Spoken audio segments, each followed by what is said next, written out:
예, 안녕하십니까. 영상 오랜만에 만들어서 보게 되네요.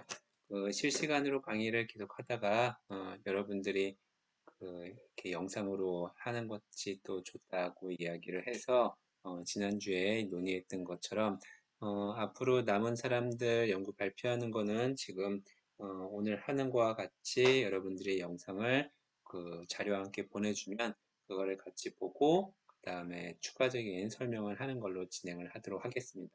그리고 말씀드렸던 것처럼 17일과 24일이었나요?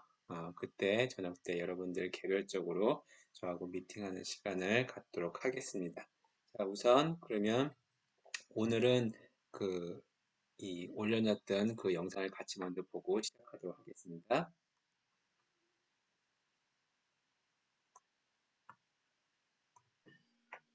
네, 과학 저희 연구 방법 수업 중에 이제 제가 교과서 분석에 대해서 발표를 맡게 되어서 이렇게 준비를 조금 해왔습니다. 제가 처음에 이제 교과서 분석에 관련된 내용을 좀 찾아봤는데, 일단 한국과학교육학회지랑 그리고 대한화학회지랑 그리고 생물교육 학회지 이렇게 크게 세 가지 종류의 학회지를 위주로 봤습니다. 그래서 제가 그 키워드 중에 교과서랑 분석 요 두 개의 키워드가 들어가 있는 논문들의 목록을 쭉 뽑아봤는데 총 보시면은 한 164개 정도 이제 논문을 제가 뽑을 수가 있었습니다. 그래서 이 164개 논문을 가지고 몇 가지 논문을 뽑아서 제가 여러분들에게 그 교과서 분석 연구는 어떻게 진행이 되었는지 이제 하나하나씩 소개를 해 드리도록 하겠습니다. 네, 가장 처음에 이제 제가 본 것은 이제 연도별 개수를 한번 봤어요. 왜냐하면 저번에 교수님께서 수업 시간에 이제 교과서 분석 연구 같은 경우에는 그 교과서가 처음 나왔을 때 아니면 교육 과정이 바뀌었을 때 초반에 이제 확 나오고 그리고 그 뒤에는 그렇게 별로 많이 나오지 않는다라는 말씀을 해주셔서 제가 그것을 한번 그 연도별로 개수를 확인을 해서 파악을 해보려고 이렇게 차트를 만들어 봤습니다. 실제로 이제 2002년, 2003년, 2004년, 2005년, 2006년까지는 그냥 평범하게 나오다가 이제 2007년 개정 교육과정이 나오면서 이때 교과서가 같이 한 번에 다 나왔는지는 제가 잘은 모르겠지만 2007년 개정 교육과정이 나오면서 이제 17개의 교과서 분석 논문이 이제 등장을 했습니다. 다른 연도보다는 좀 확연히 많은 편인 것 같아요. 그리고 2008년, 2009년 나오면서 이제 2009년 같은 경우에도 10건이 나오고 그리고 특히 제가 이제 요즘에는 저희가 2015 개정 교육과정을 배우고 있기 때문에 2015년에 논문을 봤더니 생각보다 그렇게 많이 있진 않았는데 제가 생각을 해보니까 2015 개정 교육과정에서 그 교과서 자체가 그 학년별로 도입이 되는 게 1년에 2개 학년씩 이제 점차 도입이 됐기 때문에 교과서가 안 나온 학년도 꽤 많았던 걸로 제가 기억을 합니다. 그래서 2016년, 2017년 이제 평범하게 가다가 2018년이랑 19년도에는 거의 대부분의 모든 학년에서 그 교과서의 도입이 이루어졌기 때문에 이때 이제 특히 2019년도 작년에 이제 완벽하게 다 도입이 돼서 그래서 이제 이때 조금 교과서 관련된 분석 논문이 좀 많이 나오지 않았나 라는 생각을 조금 한번 해보게 되는 것 같습니다. 물론 이 경향성이라는 것 자체가 제가 지금 세 개의 학회지만을 대상으로 했습니다. 과학교육학회지랑 생물교육학회지랑 그리고 대한화학회지 이렇게 세 가지만 했기 때문에 완벽한 일반화를 시킬 수는 없겠지만 그래도 경향성이 이 정도로 나올 수 있구나라는 것 정도는 여러분들이 같이 한번 보실 수 있을 것 같아요. 그래서 이제 그 다음부터는 제가 이 앞에 있던 164개의 논문들을 주제별로 조금 뽑아봤습니다. 교과서 분석은 과연 어떤 주제를 가지고 이제 분석을 하는가에 대해서 제가 이제 알아보기 위해서 주제별로 좀 뽑았는데 이 밑에 엑셀의 이 밑에 시트를 보시면 탐구 영역을 분석한 논문이 있고 그리고 사파랑 표상을 분석한 논문이 이제 대부분 있고요. 그리고 내용 분석을 하는 논문도 있고, 그리고 교과서를 가지고 과학과 핵심 역량을 분석하는 경우도 있고요. 그리고 그 교과서에 있는 용어를 분석하는 경우도 있습니다. 물론 그 세부적인 주제는 뭐 내용 분석 같은 경우에도 뭐 STS 내용을 분석한다든지 아니면은 뭐 다른 뭐 성지식과 관련해서 이 20번에 나와 있는 뭐 성지식 수준의 내용을 뭐 이렇게 분석을 한다든지 뭐 이런 식으로 그 세부적인 주제는 조금씩 다르겠지만 이게 그냥 한 번의 카테고리로 내용 분석 쪽으로 제가 넣었습니다. 자, 그럼 탐구 영역부터 조금 먼저 보도록 하겠습니다. 탐구 영역 같은 경우에도 굉장히 많아요. 특히 이제 2002년부터 이제 논문이 쭉 나와 있는데, 보통 이제 탐구 활동을 많이 분석을 하더라고요. 교과서 분석을 할 때. 그래서 이제 제가 대표적인 논문 2개 정도를 제가 가져와서 한번 설명을 같이 드리도록 하겠습니다.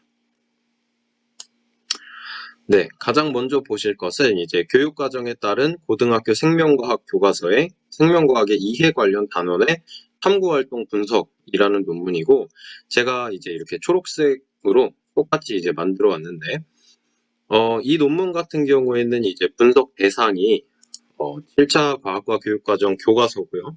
그리고 2009랑 2015 교과서까지 모두 다 분석을 한 방법이고요.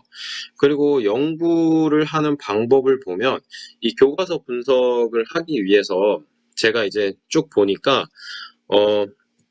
분석 틀이 필요합니다. 일단 교과서를 분석하기 위해서는 분석 틀이 필요하다는 결론을 내렸어요. 그래서 다들 보시면은 교과서 분석들을 활용해서 연구를 진행을 하고, 그리고 그 신뢰도와 타당성을 확보하기 위해서 뭐 몇 명의 연구자들이 같이 뭐 크로스 체킹을 한다든가 이런 과정을 논문에서 꼭 작성을 해주는 그런 부분이 있는 것 같더라고요. 그래서 이제 그런 특징도 조금 뽑아봤습니다.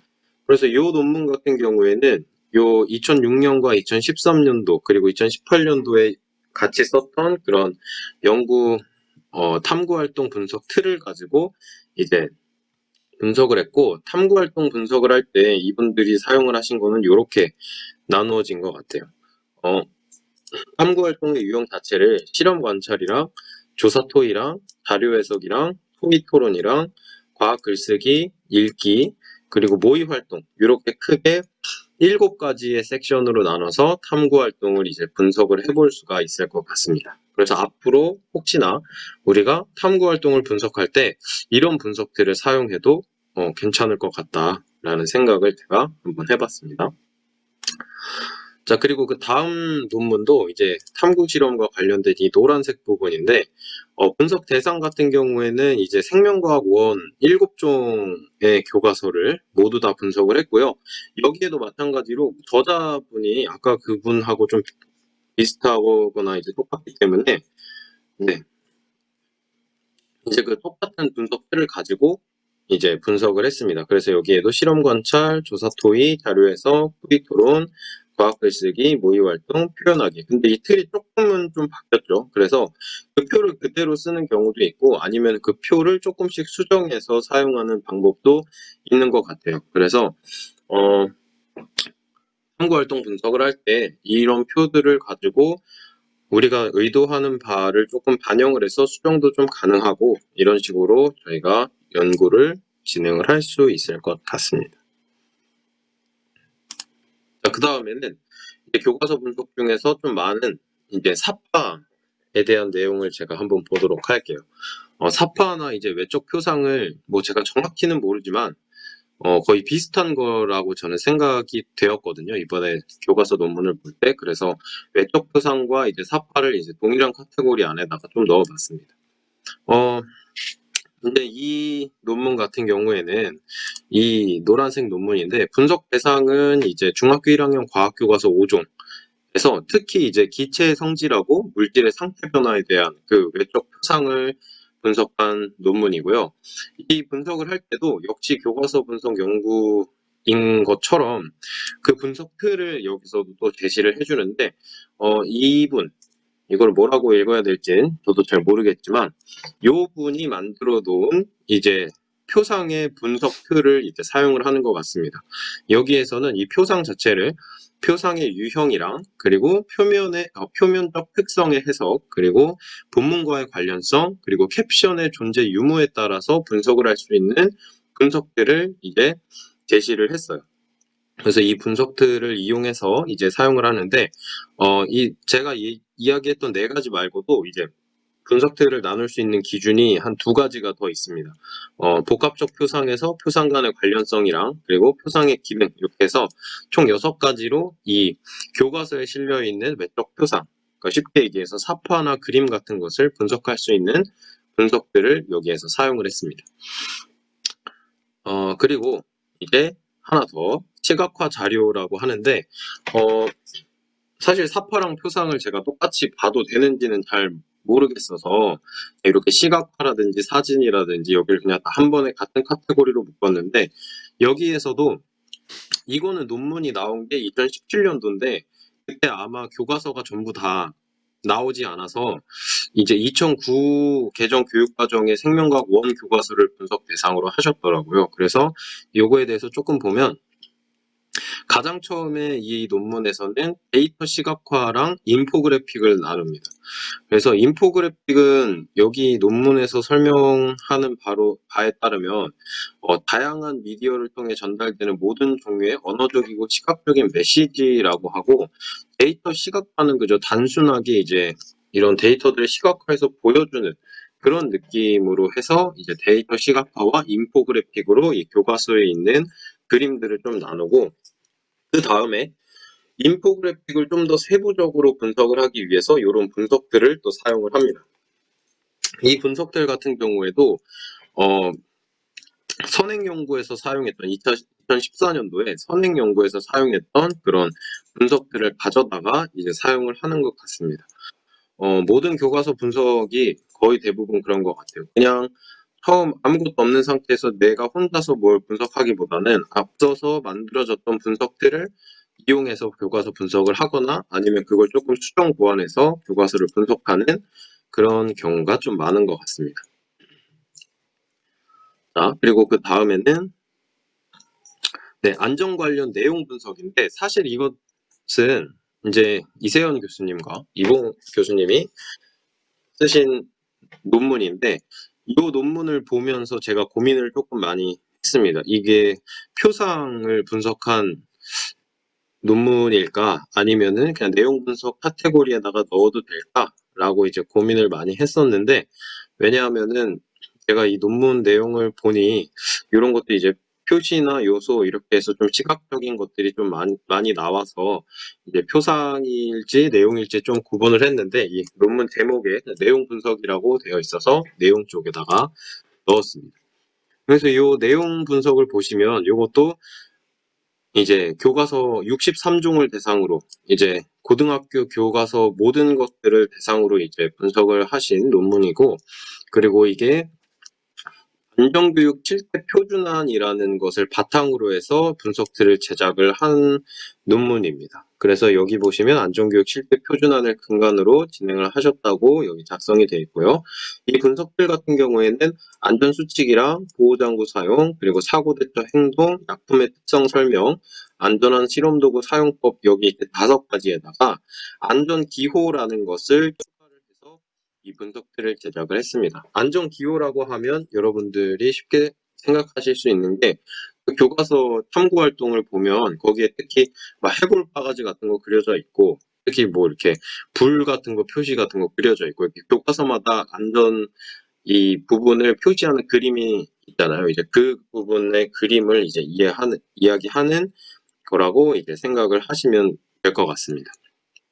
그래서 여기에서는 그 선행 연구의 분석들을 가지고 오진 않은 것처럼 보이지만, 먼저 제시되어 있던 안전교육 7대 표준안이라는 것을 근간으로 분석 틀을 제작을 하신 걸 보면, 저희가 분석들을 제작할 때 자료들이 좀 많이 필요하겠구나, 분석 틀을 객관적으로 만들 수 있는 그런 자료들이 필요할 거라는 생각을 한번 해볼 수 있는 것 같습니다. 네, 그리고 이제 영양 분석인데, 영양 분석은 더 있을 수도 있는데 제가 필터를 이용해서 엑셀로 나눠본 결과 역량이라는 그 단어가 이 논문 제목에 직접 들어간 거는 이 세 가지 학회지에서 그렇게 많지는 않은데 이 역량을 또 분석을 하시더라고요. 이 핵심 역량 분석 같은 경우에는 물론 분석들이 있는데 그 분석들이 너무 쉬워서 여러분들도 아마 다 아실 겁니다. 과학과 핵심 역량은 저희가 거의 외우고 있죠. 저희 5개로 이제 거의 외우고 있는데 사고력, 탐구 능력, 문제 해결력, 의사소통 능력, 그리고 참여와 평생학습 능력을 분석을화해서 바로 이 테이블로 적용을 했고요. 이 테이블을 이용해서 이렇게 분석을 하시는 거죠. 여기에 보시면 사고력이나 이런 한 가지들을 다 이렇게 알파벳화해서 이 알파벳들이 얼마나 이런 내용에 포함이 되어 있는가를 통해서 이제 핵심 역량이 이 분석하고자 하는 대상에 얼마나 들어가 있는지를 이렇게 시각화를 해서 나타낼 수 있을 것 같습니다. 자, 그리고 마지막으로는 이제 용어 분석인데, 용어 분석 관련 내용도 상당히 조금 많더라고요. 그래서 용어 분석도 한번 가지고 와봤습니다. 과학 용어에 대한 명시적 및 암시적 교육 사례를 분석한 논문에서는 그 분석 대상이 이제 2015 초등학교 3학년과 6학년, 그리고 중학교 1학년과 고등학교 1학년 교과서, 이런 식으로 이제 돼 있고, 그리고 분석 방법을 보면 과학 교사들이 과학용어로 인식하고 있는 15만 개의 과학 용어 목록이라는 것을 여기에서 사용을 한 것 같아요. 그래서 이제 이런 것들도 우리가 저는 이번에 처음 알았는데 여기 나와 있죠. 과학 용어로 인식하고 있는 단어들을 망라한 약 15만 개의 과학 용어 목록, 이것들을 기준으로 해서 여기 있는 단어들을 분석을 하셨습니다. 그래서 교과서 분석은 그냥 단순히 우리가 교과서를 읽고 내 생각을 쓰는 논문이 아니라 어떤 분석들을 알고 있는 게 또 굉장히 중요하고, 그렇기 때문에 우리가 좀 많은 논문들을 읽어보면서 사용할 수 있는 분석들을 자기 것처럼 이제 쓸 수 있는 그런 능력을 배양하는 게 굉장히 중요할 것 같다라는 생각을 또 해봅니다.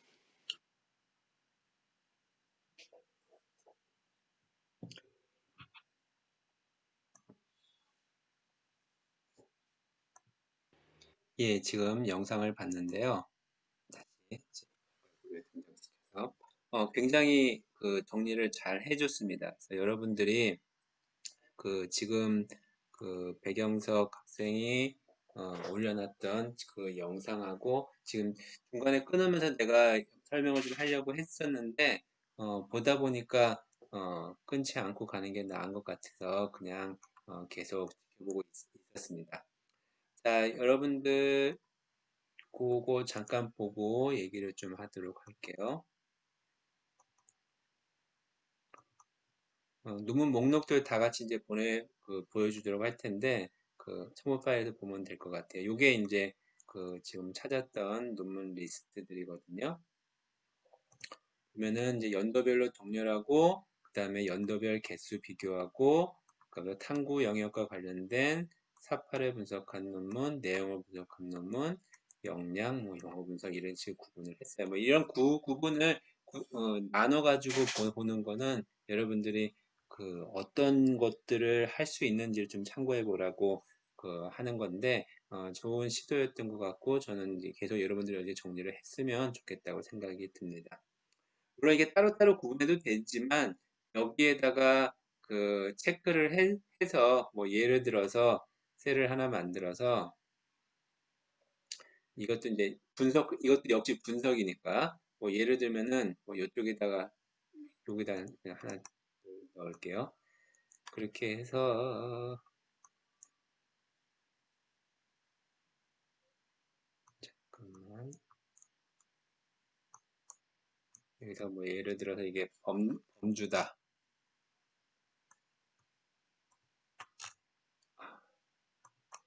목소리 하나 정도는 있어줘야겠네. 글씨가 너무 작아서 안 보일 것 같으니까 약간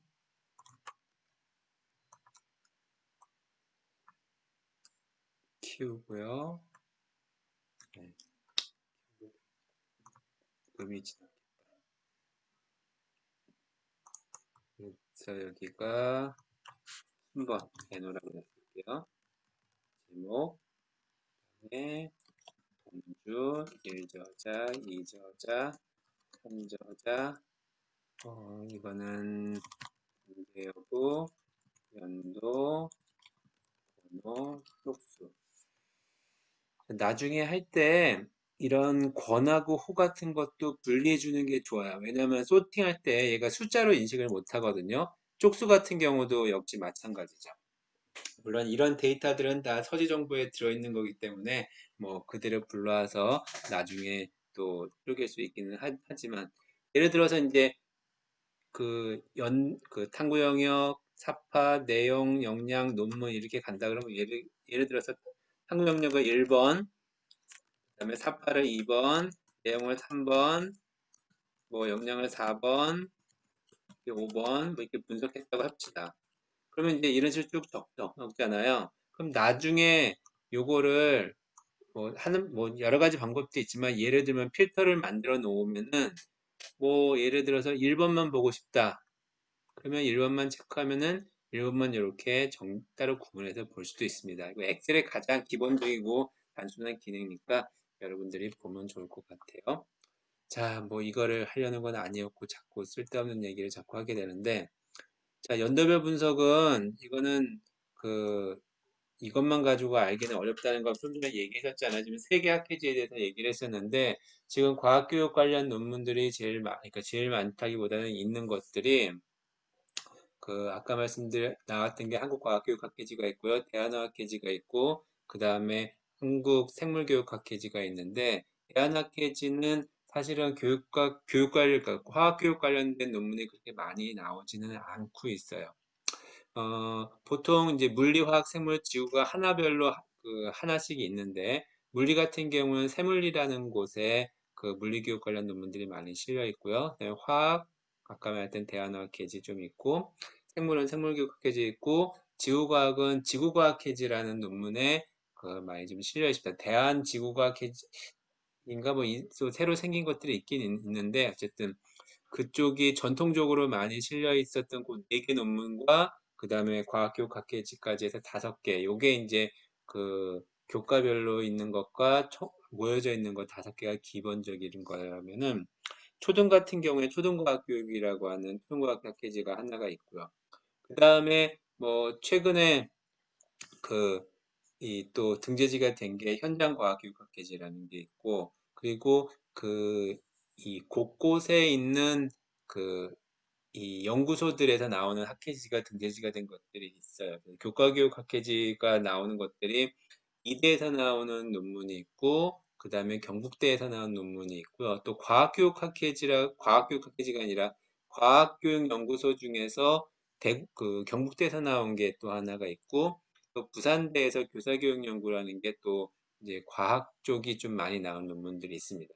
그거 말고 영재교육과 관련된 논문도 있고요. 그다음에 교원교육 뭐 이런 것들도 있고 그래서 우리가 과학교육 논문들 찾을 수 있는 것들이 여러 가지 것들이 있어서 뭐 다 보는 것도 좋긴 하지만 일단 여러분들이 이제 한 명이 물리고 나머지가 좀 생물 쪽과 관련돼 있는데 늘 이야기를 하고 있지만 교과에 좀 약간 이렇게 오리엔트된 연구들을 하는 게 비교적 나을 거라고 생각이 듭니다. 그런 이유 중에 하나는 여러분들이 우리나라 사회에서 뭘 하든지 간에 과학교육이라는 전공을 가지고 있는 보다 아니라 과학교육이라 그러면 그 다음에 또 물어보죠. 전공이 뭐냐고.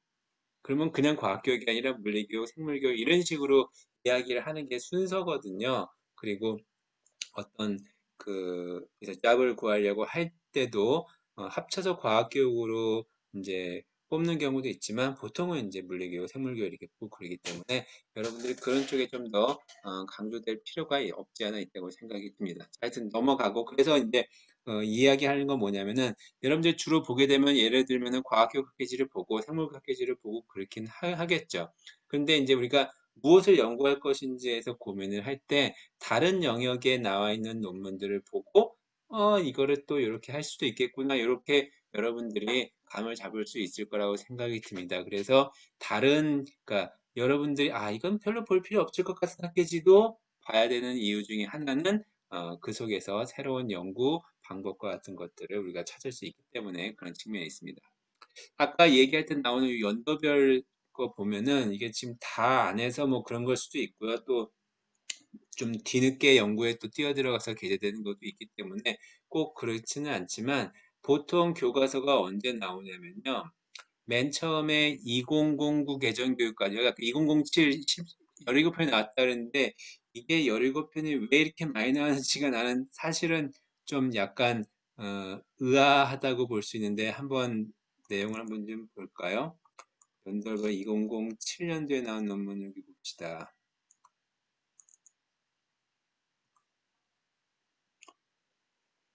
보면은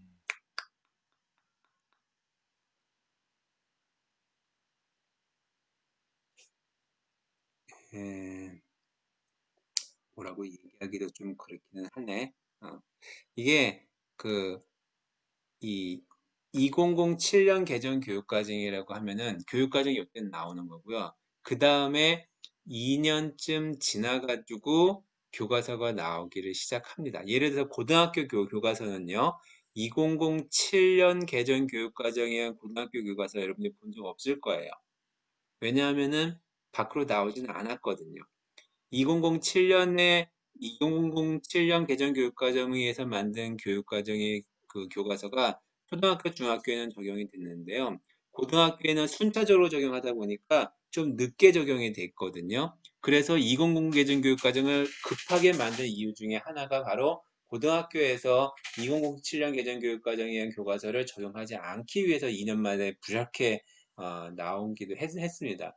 그런 게 뭐냐면 2007년 개정교육과정에 의한 교과서가 요때 나오지 않았다는 거죠. 그러니까 약간 우연의 결과로 많은 거예요. 지금 조사한 게 학회지가 일부이기도 하고 뭐 여러 가지 이유가 있겠지만요.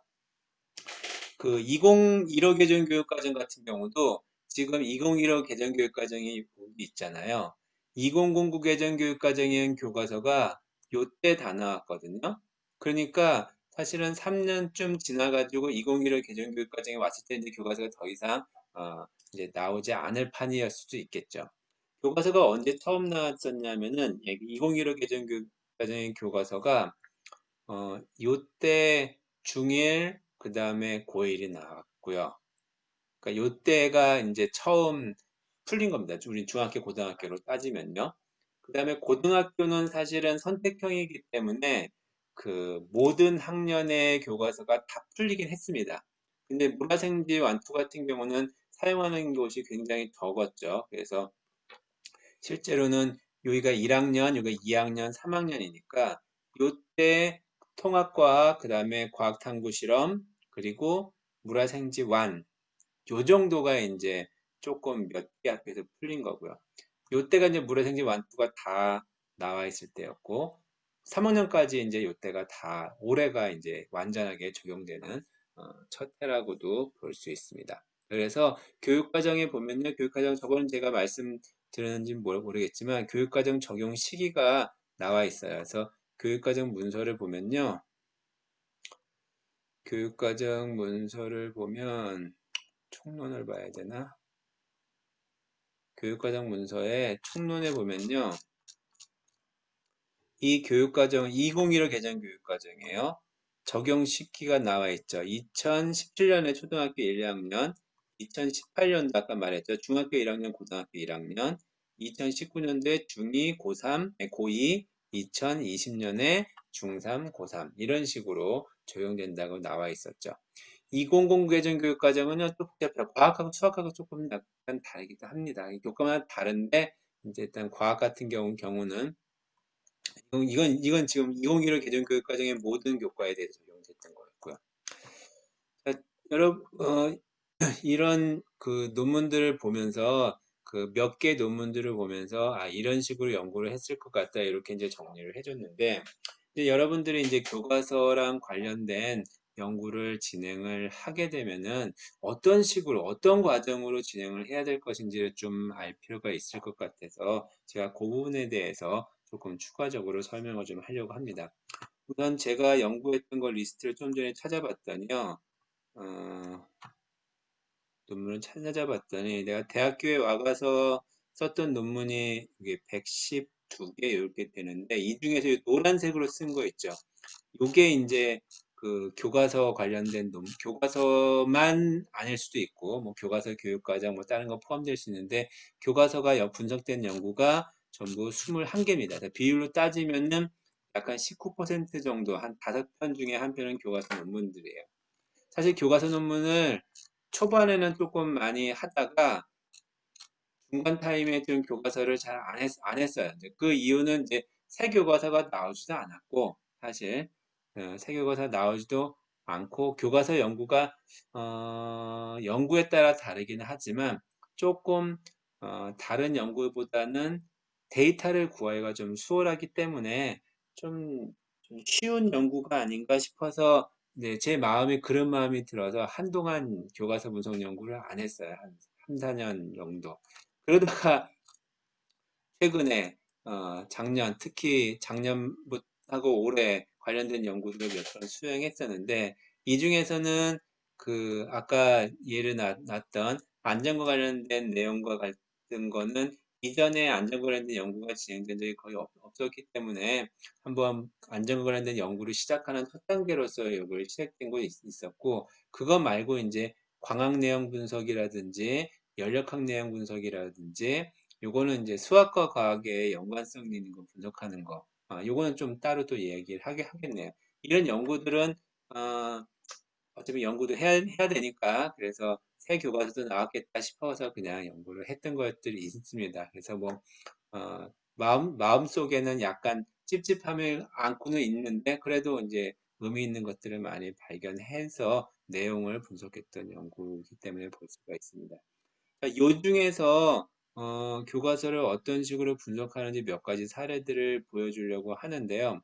아까 얘기했던 것처럼 안전 관련된 거 이거를 보다도 요거 그, 여기 있는 게 수학하고 물리하고의 관련성과 관련된 연구거든요. 요거는 이제 어떻게 연구를 하게 됐는지 요거 하나 설명을 해주겠고요. 그 다음에 좀 오래된 논문들 중에서 여기 보면은 상개념 분석한 연구가 있거든요. 요거 두 개를 좀 약간 예를 들어 보도록 할게요. 데이터들이 좀 있으니까. 자, 우선 수학과 관련된 연구는 지금 요게 현재 내가 진행하고 있는 연구들인데 요 중에서 수학 보면은 어디 있냐면은 그 연구가 요거예요.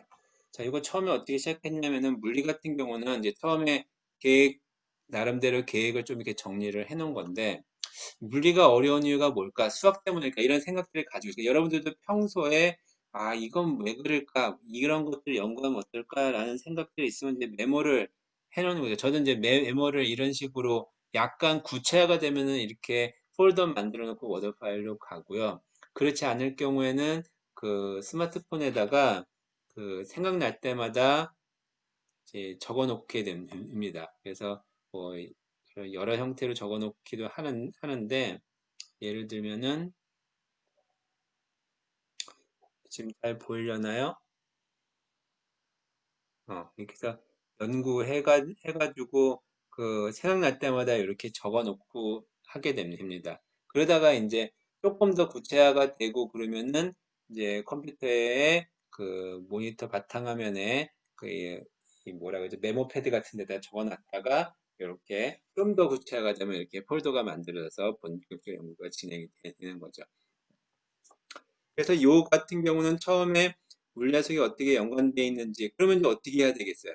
처음에 출발할 때는 이거랑 관련된 선행 연구들을 좀 찾아보죠. 그래서 이제 레퍼런스들을 이제 좀 찾아봅니다. 그래서 물리학, 수학과 관련된 연구라든지 그다음에 수학 관련된 연구라든지 이런 것들을 찾아봐서 이렇게 하면 되겠구나라고 생각해서 연구가 시작이 되는 거죠. 그래서 이거랑 관련된 연구가 뭐 있을까를 쭉 생각하다가 그러다가 이제 첫 번째 잡은 게 뭐냐면은 교과서, 물리 교과서에 제시가 되어 있는 수학과 관련된 내용을 찾아서 그거를 분석해 보자라고 이렇게 생각을 했던 거죠.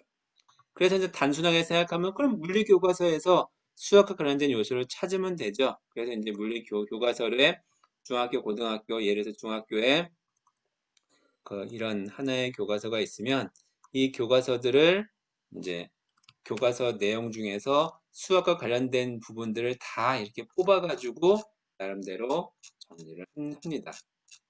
이렇게 정리를 해서, 왜냐면 수학책을 통째, 물리책을 통째로 들고 거기서 체크하고 이러는 것보다는 이게 또 이제 공동 연구를 했던 거기 때문에 다른 교수님하고 같이 자료를 공유하기 위해서 이렇게 파일을 만들었고요. 그 다음에 이제 분석 틀을 잡아야 되죠. 그래서 분석 틀을 잡기 위해서 이제 연구들을 수행합니다. 교육과정 아까 말한 것처럼 이게 수학 내용이니까 약간 수학에 어떤 내용과 관련되어 있는지, 수학도 과학처럼 약간 그 역량이라고 하는 것도 있으니까 그런 걸 어떻게 할 것인지, 이런 어떤 분석 틀에 대한 것들을 하기 위해서 교육 과정에서 이야기하고는 기본적인 내용 요소 같은 것들, 이런 것들도 분석을 하고 그 다음에 이제 분석 틀을 정합니다. 그래서 분석들을 정한 다음에 그 분석들을 어떻게 결정을 했냐면요. 요거는 이제 최종 논문을 보는 게 아예 나을 것 같으니까,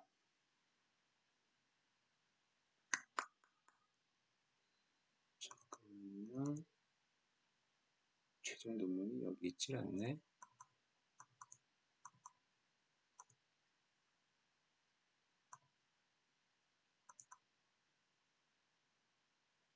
음.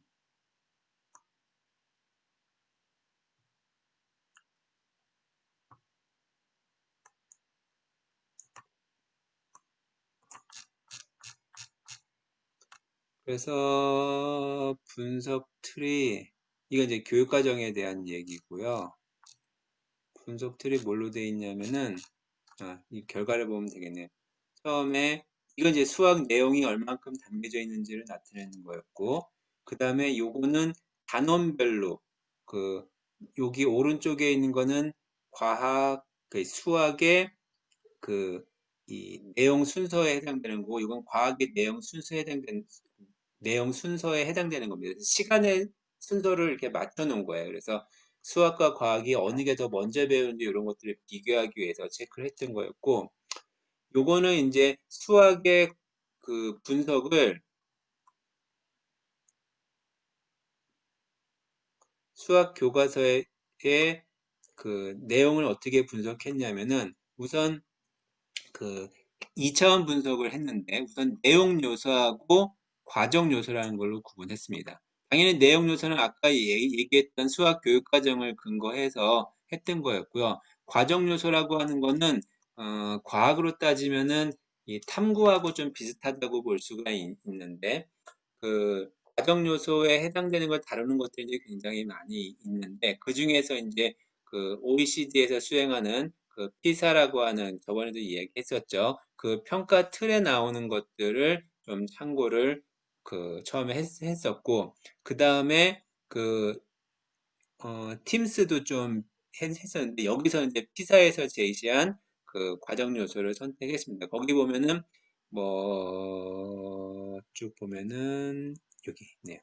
형식화하기, 이용하기, 해석하기, 이렇게 세 가지 하위 요소를 구분을 해서 요거를 이제 기하학적인 측면과 해석학적인 측면을 나눠서 총 6가지, 그러니까 기하학적으로 형식화하기, 그 다음에 그 해석학적으로 형식화하기, 기하학적으로 이용하기, 해석학적으로 이용하기, 기하학적으로 해석하기, 그 다음에 해석적으로 해석하기, 이런 식으로 구분을, 분석들을 처음에 잡는 게 우선 첫 번째 해야 될 일이죠. 그 다음에 이제 아까 말씀드렸던 그 교과서에다가 이 해당되는 내용들, 물론 요거 말고도 몇 가지들을 더 처음엔 분석을 했었는데 나중에는 이제 잘려 나가서 없어졌었죠.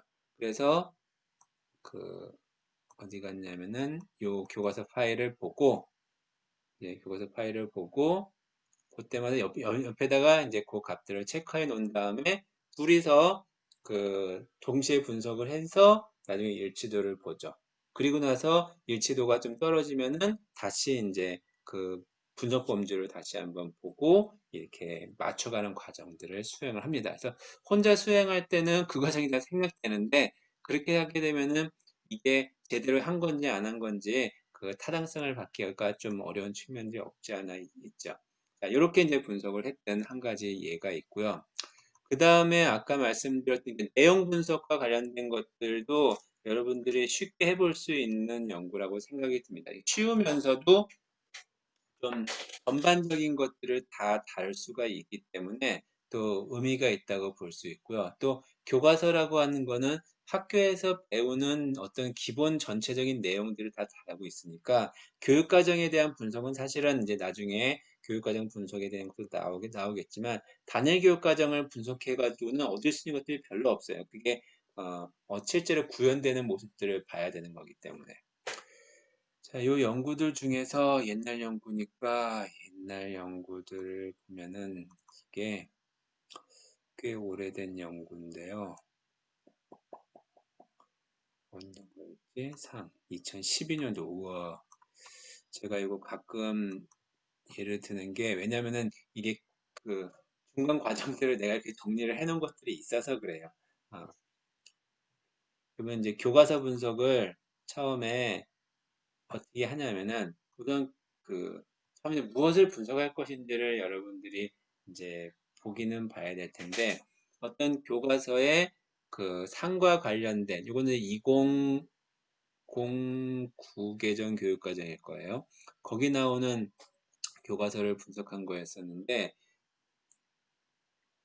그 교과서의 내용들을 이제 무엇을 분석할 것인지는 저는 어느 정도 알고 있으니까 바로 이렇게 써갔는데 이 전 단계에서 무엇을 분석할 것인지에 대해서 처음에 이게 배경을 좀 잡아야 되죠. 저는 이제 내용의 구성이 어떻게 되는지를 보려고 했던 거라서 처음부터 이제 교과서들을 하나씩 놓고 이제 교과서에 대부분 교과서에 좀 비슷한 전개가 있거든요. 왜냐하면 교육과정에서 제시한 순서대로 가고 있기 때문에 교육과정에서 나오는 내용들이 사실 새로운 내용들은 아닙니다. 그러니까 대부분 교과서들이 비슷해요. 근데 기술한 방식이 좀 차이가 있죠. 그래서 처음에 하나의 교과서를 놓고 순서대로 쭉 기술해 놓은 거죠. 이런 식으로 상의 정의가 이렇게 돼 있고, 평면거울에 대한 상의 작도는 이렇게 하고, 평면상의 특징에 대한 설명이 이렇게 하고 있고, 실험은 어떻게 구성되어 있고, 오목거울 상관찰, 볼거울 상관찰, 이런 식으로 이제 정리를 쭉 하죠. 그러다가, 오류에 해당되는 내용이 있으면 또 따로 표시를 하기도 하고요. 특징적인 것들이 있으면 또 따로 표시를 하기도 하죠. 이런 식으로 교과서 하나당 내용들을 다 분석해서 정리를 해 놓습니다. 이러다 보면은 이제 앞에 있는 거 보고 뒤에 거 보다 보면은 이렇게 하다가 보면은 중간에 빠진 요소들이 있으면 또 찾아가서 또 보충하고 이런 과정들을 거치죠. 이렇게 이제 모든 교과서에 대해서 1차적으로 분석을 다 수행합니다. 그리고 나서 여기에서 뭐 예를 들면은 공통적으로 상의 정의는 어떤 식으로 제시할 것인가 그러면 이제 그런 것들을 따로 모아서 또 정리를 하죠. 그래서 예를 들면은 분석에서 상의 정의에 대한 분석. 그럼 이제 요거를 이제 뭐 이렇게 표를 만들어도 그대로 되죠. 교과서마다 어떤 식으로 상의 정의를 하고 있는지 이렇게 정리를 합니다. 그래서 얘를 범주화 시키는 거죠. 그래서 그 범주화 시킨 것들이 논문으로 어떻게 나오냐면은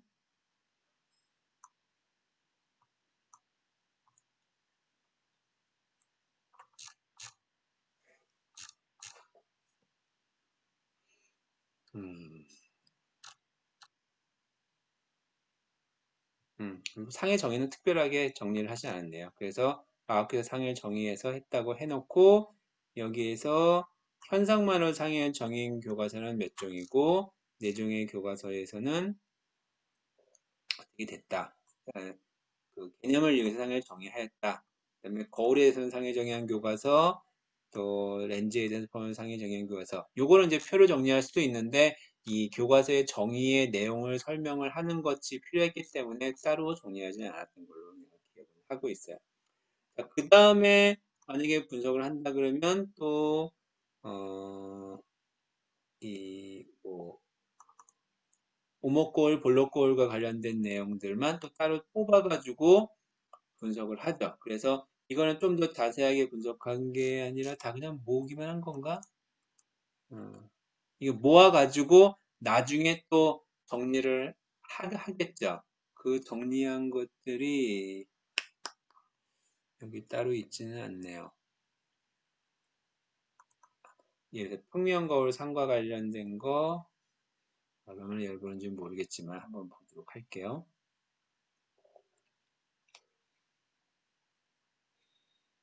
음, 이거는 좀 도움이 되겠네요. 그래서 아까 나왔던 이거는 오목볼록 계열이고 평면거울과 관련된 거 여기는 있지는 않은 건 분석 평면거울 있네 여기. 그럼 평면거울과 관련된 것만 쭉 이렇게 모아놓은 거죠. 요 모아놓은 거를 가지고 여기서는 어떤 내용을 쓰고 있구나. 예를 들면은 실험과 관련되는 거, 설명 관련된 거 두 개 구분했고요. 실험과 관련돼서는 이미지를 찾는 관찰하는 거, 그다음에 상을 찾는 거, 그림을 그리는 거, 그 다음에 그 설명할 때 어떤 걸, 예를 들어서 두 개의 광선을 사용한다는 것이 포함되어 있는지, 그 다음에 모양, 그 상의 모양이 어떻게 되는지, 상의 위치가 어떻게 되는지, 상의 크기가 어떻게 되는지. 그래서 그거를 각 교과서마다 어떤 식으로 기술하여 있는지를 이렇게 정리를 하죠. 이렇게 정리를 하고 난 다음에 그 다음 단계로서 이제 요거를 이제 최종적으로는 이렇게 정리를 하게 됐어요. 그래서 이게 좀 그 이해하기가 좀 어려울 수 있는데 밑에 설명은 다 그런 식으로 제시를 했거든요. 원래 여기서 뭐 A, B, C, D 이렇게 설명하면 밑에 다 그 표시를 최근에는 다 표시를 하는데 옛날에는 표시를 하나도 안 했네. 뭐 이것들도 다 의미를 기술해야 되는데 어떻게 하는 게 제일 좋을지를 계속 고민하다가 이제 결국에 이런 식으로 됐던 것 같아요. 그래서 그 내용들을 이제 말로 이렇게 설명들을 쭉 붙여보았어요. 계속 같은 방식으로 기술이 됩니다. 분방별이라는 상도 각각에 대해서 실험과 설명을 어떤 식으로 기술했는지 유형을 구분해 가지고 이렇게 제시를 했고요. 그 다음에 당연히 렌즈에 의한 상도 그 렌즈에 의한 상에 대한 얘기 기술을 분석을 했고 아까 오류 이야기 했었잖아요. 그래서 각각마다 이렇게 교과서에 그림 사진들을 올려다 놓고 봤습니다. 예전에는 PDF 파일이 없었는지 이게 다 이렇게 그 스캔해가지고 했었네. 이런 식으로 해서 논문들을 정리를 했어요. 그래서 예전에 그 이런 분석들이 남아 있었기 때문에 여러분들한테 논문 분석하는 단계를 설명하기 위해서 잠깐 예를 들었습니다. 사실 최근에도 이런 방식들의 연구들을 진행하는데 아직 그 얼마 전에 그 이제 한 달밖에 딱 안 됐던 따끈따끈한 논문이 그 광학 내용 전체에 대해서 그 2015 개정교육과에서 고등학교 물리학 교과서에 나와 있던 거를 분석했던 것들이 있는데 여기 보면 이제 분석을 아까는 그냥 상 하나만 가지고 분석을 했었잖아요. 요거는 뭐냐면은 전체 내용을 어떻게 분석했냐면 우선 교육과정 전체의 내용 전개가 어떻게 되고 있는지 첫 번째가 그겁니다. 교육과정과 교과서에서 광학 전체 내용이 어떤 식으로 정리되어 있는지가 첫 번째고요. 그 다음에 두 번째 분석은 어떻게 했냐면은 첫 번째가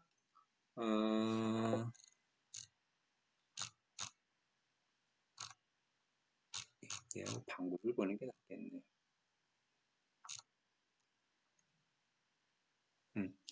이 세부 내용의 구성에 대해서는요, 이제 이 타학교급에서 제시됐던 내용을 포함을 했는지 안 했는지, 파동 굴절 법칙을 어떻게 전개했는지, 간섭을 설명 어떻게 했는지, 볼록리 대상을 어떻게 제시했는지, 그 다음에 이제 탐구에 대한 분석이라서 탐구에 대한 분석은 어디 갔지? 탐구에 대한 분석은 파동의 그 이제 물리학 완에 제시되고 있는 탐구 전체들을 정리해서 각 교과서에 있는지 없는지를 먼저 기술을 했고요. 그 다음에 내용에 대해서는 여기 이제 다 기술할 수 없어서 밑에다가 이제 표시를 했죠. 유형별로 어떤 교과서 이런 유형은 어떤 교과서 있고 이런 유형은 어떤 교과서 있다 이런 식으로 정리를 했었고 물리투에서 역시 마찬가지로 그런 방법을 했었고요. 그 다음에 사파에 대해서 사파가 오류가 있다라는 내용들이나 뭐 어떤 식으로 표현하는 것이 어떤 유형으로 구분됐는지 이런 얘기까지 포함해서 논문들을 좀 기술을 했습니다. 그래서 이거는 그 광학 내용 전체들을 어떻게 보면은 그 요약해서 분석한 뭐 그런 논문이라고도 볼 수 있어요. 그래서 최근에는 조그만 개념 하나만 가지고 이렇게 분석하는 것들은 좀 적고요. 그러니까 분석들을 하나를 잡아서 이래서 탐구 관련된 것들 분석을 하나 잡아가지고 그 분석을 하게 되면은 사실은 그 이 단원별로 분석할 수도 있겠죠. 예를 들어서 통합과학 하나 교과서를 가지고 할 수도 있고요. 그러면 뭐 물리원, 생물원, 물리투, 생물투 뭐 이렇게 엄청나게 많은 논문들을 쓸 수가 있다는 게 사실은 그렇게 하는 것들이 좀 약간 마음에 좀 그 편치 않다라는 생각 때문에 하게 되는 건데 어쨌든 교과서가 나온 다음에 그 교과서들의 내용이 어떻게 되어 있는지를 분석하는 거는 일단 기본적으로 한 번쯤은 다루어질 필요가 있다고 생각을 하고 있고요. 또 여러분이 생각할 때 전체 내용을 그러면 다 하는 것과 좁은 내용을 하는 것들 어떤 게 나을 것인지를 생각해 보면요. 전체 영역을 하게 되면 세부 내용을 다룰 수가 없어요. 세부적으로 가야지만 그 안에서 다른 이제 내용들을 구분할 수가 있거든요. 그런 점에서 여러분들이 무엇을 연구할 것인지는 좀 이렇게 구분을 지면 좋을 것 같습니다. 탐구 관련된 분석 연구가 그건 교육과정 연구니까요. 생략을 다음에 교육과정 할 때 얘기를 하도록 할게요. 여러분들이 이제 뭘 연구할지는 모르겠지만 일단 어떤 하나의 주제를 정하면요. 그 하나의 주제랑 관련된 처음에 출발은 항상 우리가 이제 연구 대상이 주로 이제 그 학생들과 관련된 것들을 하게 되니까 처음에 교육과정, 그 다음에 교과서 그 분석은 기본적으로 가져가야 된다고 생각을 해요. 그리고 나서 그걸 바탕으로 뭐 예를 들어서 가장 단순한 연구가 이런 걸 거예요. 어떤 하나의 그 프로그램을 만들어요. 이 모델이 될 수도 있고 모형이 될 수도 있고 뭐 교사학습 과정이 될 수도 있고 교사학습 프로그램이 될 수도 있고 뭔가를 만들어서 그거를 적용시켜 가지고 그 다음에 효과를 본다. 그러면은 이거랑 관련된 또는 이 내용과 관련된 그런 교육과정, 교과서 분석이 항상 선행돼서 앞에 달라붙어 있으면 약간 든든한 후원군 같은 거죠. 그래서 여러분들이 교과서 분석에 대해서는 일단 1차적으로 한 번쯤은 해보게 될 테니까 지금 이 내용들을 염두에 두고 좀 봤으면 좋겠습니다. 자, 그럼 이상 첫 번째 영상은 여기서 마치도록 첫 번째 영상이 이번 주 영상이 여기서 마치도록 하겠고요. 여러분들이 뭐 특별히 과제는 아닌데 교과서 분석 연구들 약간 유형 정리돼 있잖아요. 그 중에서 유형별로 하나씩 정도만 좀 찾아서 한번 보고 이런 연구들은 내가 이렇게 요즘의 교과서를 가지고 연구를 한다 그러면 어떤 부분들을 좀 더 추가하면 좋겠다라고 하는 것들 한번 좀 생각을 해봤으면 좋겠습니다. 자, 그럼 여기서 마치도록 하겠습니다.